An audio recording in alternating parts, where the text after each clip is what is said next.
I am a graduate of the New England Conservatory of Music, the Royal Academy of Music, of the Juilliard School of Music. Go away. No! So Charlotte is a deeply sort of like troubled individual and suffers from multiple personality disorder. Yeah. How did you play her condition with respect and not like for salaciousness?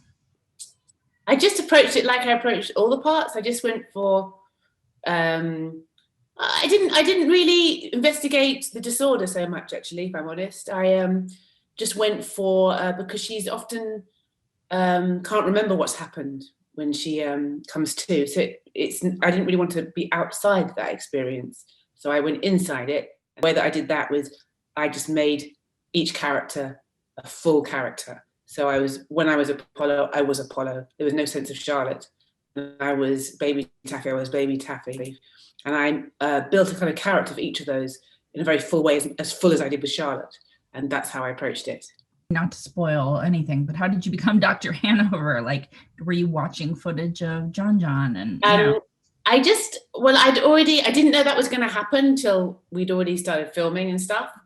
So, and I had then a shorter amount of time to kind of work on Dr. Hanover, but I had done quite a few scenes with John by that stage.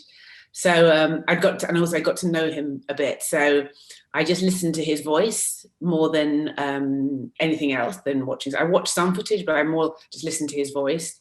And then I knew a lot about his character because I had read the script. And, you know, if I'm honest, so much of of my performance is really down to the writing, because it was all on the page.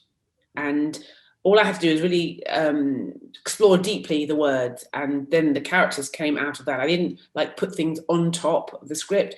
I drew from the script and then made the characters out of what was already there, if that makes sense. What is that? A trauma in your past caused your psyche to split.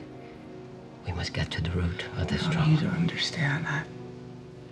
The doctors told me it was melancholia. No.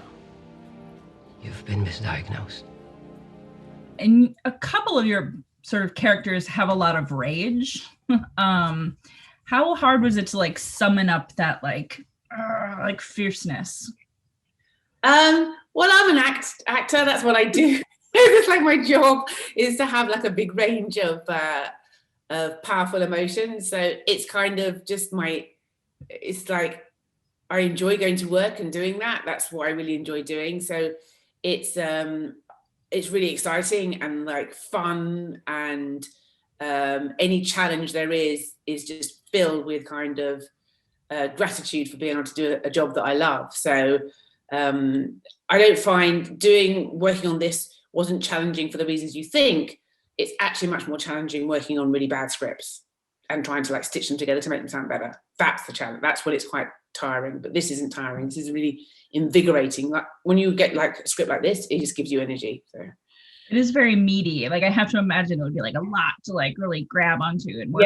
Yeah. There was like no time to sort of sit down, and I love that. And it was also just kind of what a sort of role that you just would chomping at the bit to do, really. So one of the treatments that Charlotte undergoes is hypnotherapy. Have you ever been hypnotized? And if not, do you think you could be? I don't know. I am quite susceptible. I'm quite susceptible. I'm very, I pick up sort of atmospheres very easily and emotions and feelings all the time, which is good for acting, but I'm very sensitive. So maybe I'd probably be quite easily hypnotized, I think. People like us, places like this, are maybe where we belong.